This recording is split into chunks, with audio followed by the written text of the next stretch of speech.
All right, thank you so much. Welcome to another episode of the award-winning Sales Game Changers podcast. Of course, my name is Fred Diamond. I'm the founder of the Institute for Effective Professional Selling. And Frank, we've done over 800 Sales Game Changers podcasts. Of course, we're talking today with Frank Hauck, and we're going to get into some detail about the Hauck Sales Performance Lab at Bryant University. I want to let people know, if you're watching this on YouTube, please give us a thumbs up. We would greatly appreciate it. Leave any questions or comments. If you're watching or listening on Apple Podcasts, please give us a 5-star review. We would greatly appreciate that as well. So again, I'm very excited. We're talking to Frank Hauck. That's how you pronounce your last name, right? It is, yes. Thanks, Fred. Very good. So a lot of people who listen to the Sales Game Changers podcast know that we also created a new podcast within the Sales Game Changers family called Office Hours Sales Professors Unplugged. And basically, I interview leaders at universities with either a sales major, a minor, or a certificate. Many of these universities are members of the University Sales Center Alliance.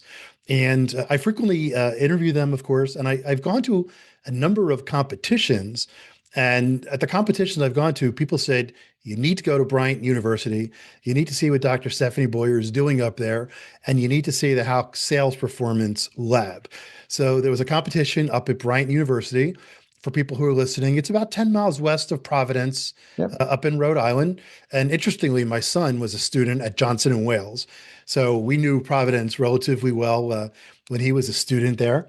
So I was excited to go back up, see the competition, but I was drooling with anticipation of seeing the Sales Performance Lab that you and your wife Marion had funded and built, and it's great. And I want you to talk more about why you created it. Again, it's within the Business Entrepreneurship Leadership Center. It's right on campus at Bryant University. Beautiful campus, like I mentioned, up in Rhode Island. I know there's some history with the building, which you could talk about, but when I went to the competition, I saw these role play labs and AV studios, and it was just a very comfortable corporate setting as well. From a learning perspective, it was very modern, crisp, clean, well organized. So first off, I know you've had a great career. I want to talk about your career as well, but thanks for being on today's show. Talk a little bit about why you and your wife made the investment in the Hauck Sales Performance Lab, and get us caught up. And then I want to go through some of your history. And you've had some senior roles in many great companies. I also want to get your advice for the sales professionals listening to today's show. Thanks, Fred. Well, it's a pleasure to be here, and congratulations on 800 podcasts. That's quite an achievement. Thanks. With respect to the Sales Lab, it was very fortuitous. My wife and I, we both went to Bryant University. Our daughter went to Bryant, and we had stayed somewhat connected to the school, but it wasn't until I got involved judging a contest that they'd asked me to do for their international business program, and that was the hook that sort of brought me back to the school. And a few years later, my wife and I decided to make a donation to the school. And quite honestly, we weren't exactly sure what to do or where to go with the donation. So we reached out to the school and said, what are some of the things that are on your hit list? They had established a project 2030 for the school, meaning all the new investments that they wanted to have in place by 2030 to transform the college, essentially the School of Business, into something unique. And one of the things that they came back with was a sales laboratory, a place for salespeople to actually learn their craft, learn their skill, develop it. And what happened was, in the same year that we decided to make this donation, Fidelity donated a new building to Bryant University. So essentially, they decided to move the entire School of Business into this one building, which had to go from essentially a corporate environment to a university. And in that build out, we were able to build the Sales Performance Lab. And you mentioned Dr. Stephanie Boyer. Stephanie is just she's just a dynamo with respect to sales training. And we sat down and figured out, what do we need to make this thing really compelling? And so Stephanie does a lot of preparation with her students around sales conversations. And she's all about practice and preparation. So building a lab that had recording capabilities. building a lab that leveraged AI for essentially a lot of students don't like role plays. So they want to practice against a bot. Mm. And so they developed a sales program that they can actually practice, get feedback real time. They can make it harder or easier depending upon the capability of the students, but essentially gives them the ability to sort of drive a sales conversation and learn what things they're doing or saying that's actually working well or not working well. So that took about a year to develop and to build. And the lab came into play essentially about a year and a half ago. And now it's being leveraged for the NIST, the Northeast Interclassic Sales Competition that Stephanie runs. And we use about 20 of the rooms for the competition. The students get a copy. They get essentially a recording of their performance. They get to see the scores and the feedback. So it really aligns with the whole development and training activity to help students kind of go from essentially no sales training to hopefully at the end of the day, they're really competent at having a really unique and compelling sales conversation. Yeah, that's great. And actually, at the Institute for Effective Professional Selling, we spent a lot of time with universities. And I was actually, and by the way, for people listening, we're doing today's interview in January of 2026. I actually went to the competition, which is where I met you Yeah. and met Dr. Boyer, and I was a judge. And for people who are listening, there's a number of competitions around the country. And it's amazing how these young adults who are going for either, again, a major, a minor, or a certificate, how well prepared they are and how thoughtful they are. It was funny during the competition at various levels, you're asked as a judge, which I was, to throw, actually, I was actually a buyer in a couple of the situations. So I was the one who was interfacing directly with the students, and we were asked to throw curveballs, like look at our phone as if something upset us, and to kind of have the young adults kind of shift their thinking. But one of the great things for those of us who judge these competitions is these young adults are amazing, and they're thoughtful, and they're energetic, and they do their research. So you could see how a lab like the one that you've created can help them prepare for the kinds of conversations that they're going to have once they move into their career of professional selling. Yeah, sales is a skill. It's a craft, and it needs to be refined and developed, and you need coaching along the way. And so having the ability to sort of evaluate your own performance with someone else, and then redo it based on that feedback, you see the level of confidence that the students entered competitions like that with, where they essentially walk in the door feeling like they can win this thing. And you can tell it's from the hours of practice in their dorm rooms, doing it with their roommate, doing it with their parents. And so by the time they walk in the door, what's funny is they have some butterflies before they walk in that front door. You can almost see the camaraderie, but then when it's all over, they feel like they've accomplished quite a bit. They went through that 10-minute sales conversation and they feel like they can take on the world. But I'm always impressed with the poise, the maturity, the confidence of the students walking in and having a really knowledgeable conversation with someone that they just met with five people sitting in the background judging, where they can walk out, shake their hand, and feel like they've accomplished something really well. No, that's great. And actually, for people who aren't familiar with this, basically a company will sponsor it, or they'll make up a company, and the young adults who are coming in at the first level, maybe they're talking to a general sales enablement manager. Then they move up the chain to maybe a sales leader, then maybe eventually to the CMO of the company or VP of sales. And what always amazes me is that how much they understand of the challenges. And in college, a lot of times I'll think to myself, well, that student maybe should have gone this path. Then I say to myself, wait a minute, these are college kids.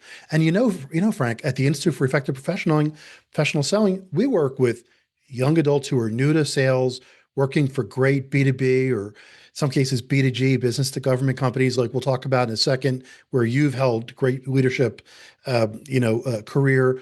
Uh, but these are college kids, right? And they're talking to me as if they've been in the industry for 5, 10, 15 years. So the work that happens at a university like Bryant with Dr. Boyer, and there's about 90 other universities that are part of the University Sales Center Alliance, the way that they're preparing these young adults to hit the ground running, right? To give these young adults like a 5 year head start, I think, in many cases.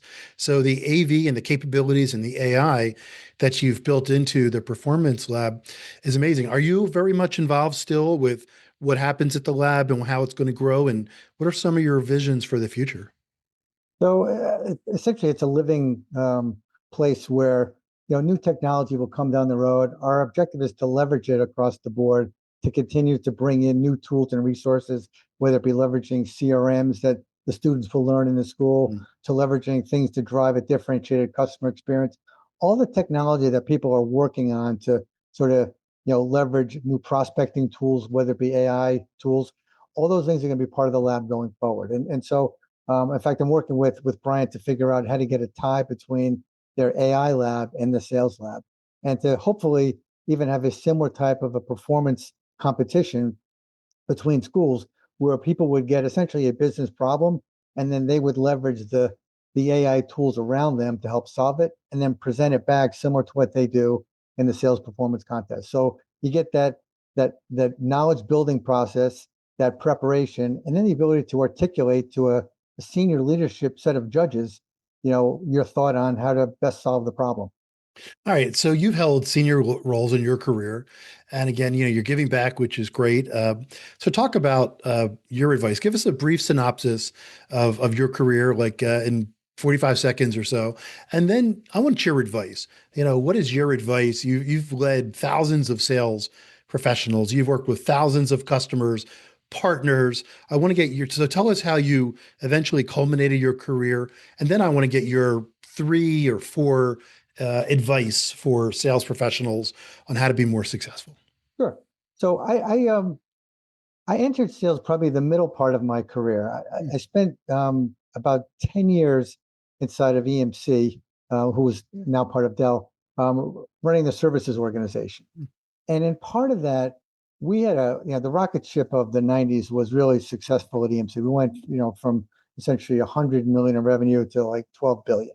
And so it was a wild run. And in running the services organization, our product was put in some mission critical environments across the world, and it made us very successful. But when it broke, there was a big impact. And my job was to go see customers once it broke and to Mm. figure out how to turn a problem situation into a more positive situation. So hopefully we could sell them again and keep that relationship going, and keep that customer relationship solid.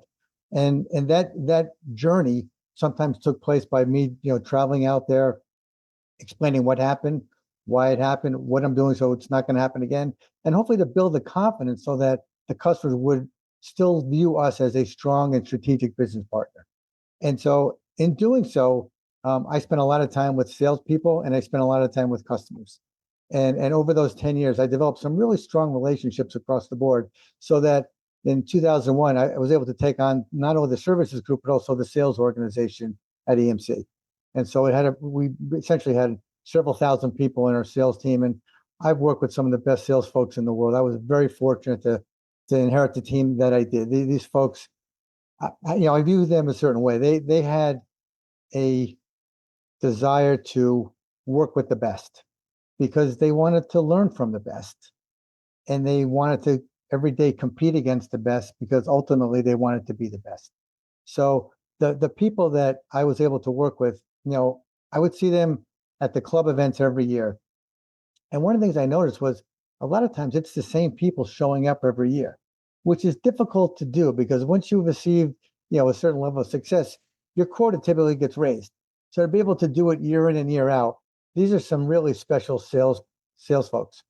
And what I found is that the folks that achieved that success year in and year out had a unnatural desire. I mean, essentially, it was they wanted to be successful, and they worked harder than everybody else. They were prepared better than anyone else, and they marshaled resources where they needed to get help.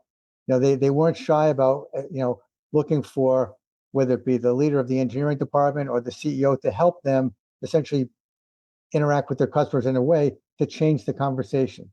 And so my advice for salespeople is, listen, make sure that you do your homework about what your customers need, and then leverage the resources that you have at your disposal. The best of the folks play quarterback. It's their customer, but they're essentially using the resources as they see fit to make sure that they can get the optimal results. And hopefully that drives a good relationship and a really good customer experience. There's a couple of things that you just mentioned there, and you mentioned the '90s. I recall EMC in the '90s, and it definitely was one of the behemoths in the technology world, and it was known really well for its products and its sales processes as well. And a couple of things you just hit on. One is whenever sales professionals ask me for advice, young sales professionals, I say get to know your company, get to know the finance people, get to know what happens on the loading dock, get to know people in support. I did one of our most famous Sales Game Changers podcasts. I interviewed a couple of CIOs, and I said, "What is your advice?" And they said, "Help me navigate through your company." They said, "You don't need to tell me your technology direction. I can find it on the internet, but help us understand how we get paid. How do we get support? How can we expedite shipping? How do we get things fixed, whatever it might be?" So that is great. Understanding the breadth of your company, how to navigate it, et cetera. And the other thing that you said there, which I agree is 100%, sports sales is a full contact sport, right? Yeah. And not to get into cliches about sports, but, really being at your peak, right? Really being at the highest level of knowledge. And it's even gotten harder now, Frank. Again, we're doing today's interview in 2026 because you mentioned AI. The customer in every space can get whatever information they want in 30 seconds on the internet, especially now with GPTs. It can go even a lot quicker than just, the general internet. So how do you, as a sales professional, get to the highest level? It's by providing value to the customer that they don't even foresee. And the only way you can do that is by really going all in, going for the highest levels of knowledge, of professionalism. That's why it's so beautiful that you have the lab there. And I wish that sales professionals, when they graduate, right, continue to Yeah. practice. We did a show with Hilton recently. They have a lab at Hilton. Not really a lab, but they have breakout rooms where, people can go and practice. There's nothing worse than practicing on your way to the customer if you haven't done it before. Yeah. I mean, I agree with you. It all comes down to being prepared. And actually, to your point, bringing insight and value to the conversation, making it so that the customer feels like, wow, this was a really good use of my time. I learned a lot. I've got a potential partner here that I can do business with. But essentially, you establish that credibility and trust. One of the things, my last 6 years, I was at NCR. I ran the banking group there. And post COVID, we would have a lot of customers visit us in our Atlanta headquarters. And I would see virtually every customer that came in. I would spend the first hour with them because they made the trip to Atlanta. I wanted to make sure that I imparted, what we're working on. I would share, here's what I'm spending money on for R&D. Here's where we see the marketplace going. Here's where we think the competitive advantages are going to be down the road. And it's amazing the credibility that you build by just opening up about what we see as the future. Because some people will say, we've got the same list of priorities. I can't believe you said that. That's perfect. Or say, hey, have you thought about this one? Because we thought about that, but we pivoted left or right. And it drives just a very productive conversation. But it all comes down to just having the level of understanding of the people that are walking in the door. One of the things that I harp on, with sales teams is, when somebody brought folks in for a briefing, I could tell before they showed up whether it was going to be a good briefing or not based on the preparation from the sales team. Yeah. Some people would go through, hey, here's the team that's showing up. Here's their priority. Here's what this person thinks about what's going on strategy wise. Here's the people that needed to be convinced that our solution is the best. When we had that conversation, those briefings were typically a home run. Yeah. Without that, you're kind of walking in blind. So I put that back on the salesperson. They might not be the highest level in the room from a seniority standpoint, but it's their customer, right? They're the quarterback of the team. It's their job to direct resources like myself about, one, what's the objective of the call? And two, what do you need me to do? Yeah. All right, Frank Hauck, thanks a lot for being on today's show. Again, the Business Entrepreneur Leadership Center, the Hauck Sales Performance Lab at Bryant University, just west. I guess what's the name of the town where it is? Smithfield, Rhode Island. It's a beautiful. Are people allowed to? Did you guys give tours? Would Absolutely, yeah. Yeah. So again, if you're listening to today's show, reach out to Frank, and you'll be amazed. It really is especially for those of you who hire from universities. One of the great things too about judging these competitions is, the young adults who are really trying hard, they want to succeed. And these are young adults who are going to have great careers. And you could see the ones who did a little bit more, right? Who maybe understood it. Like in these competitions, a lot of the information that they get is all the same, but someone would come up with a little twist. And then I would go back to the booklet that or the data sheets that were given, and no one else will mention this one little data point. And you could see those are the young adults who are going to have amazing careers. They're going to get to the next level. They do the little bit of extra work, on the polishing and the presentation. Frank, you've given us a lot of great advice. We like to end every show with one specific action step. Give us one specific thing people should do right now after listening to the show or reading today's transcript to take their sales career to the next level. So let me share one quick story. I had to do a webcast when I was at NCR, essentially to my sales team, kind of kicking off the new year. And it was one of those webcasts where they said, listen, you have 10 minutes, but we don't have any editing capabilities. So if you have any fillers or we're going to have to start all over. So try and get through it without, saying anything that we'd have to go back and redo it. So I go through my 10-minute presentation, and I see the person that's directing the whole show comes walking up to me, and I'm like, so am I good? Did I do good? And he looks at me, he goes, Frank, you were good. So I start taking off my mic, and he goes, oh, wait a second. He goes, you didn't come here to be good. You came here to be great. Mm, Like this time can be great, right? The one thing I'll say to salespeople is continue preparation until that call is going to be great, right? Whether it be, gaming it out, role playing it back and forth, preparation drives performance. mm. So the better that you can be prepared for that conversation, the more likely you're going to be successful. Great way to leave us on the show today. Thank you, Frank, for being on today's Sales Game Changers podcast. And again, congratulations on the center. It's amazing, the lab, and it's going to definitely change many, many lives. So good for you and for your wife for taking the initiative in creating that, and for all the future students at Bryant and the ones who participate in their competitions. It'll definitely make an impact on their life. All right. Once again, my name is Fred Diamond. This is the Sales Game Changers Thank you, podcast. Fred. Pleasure to be here. You're welcome. Thanks, Frank.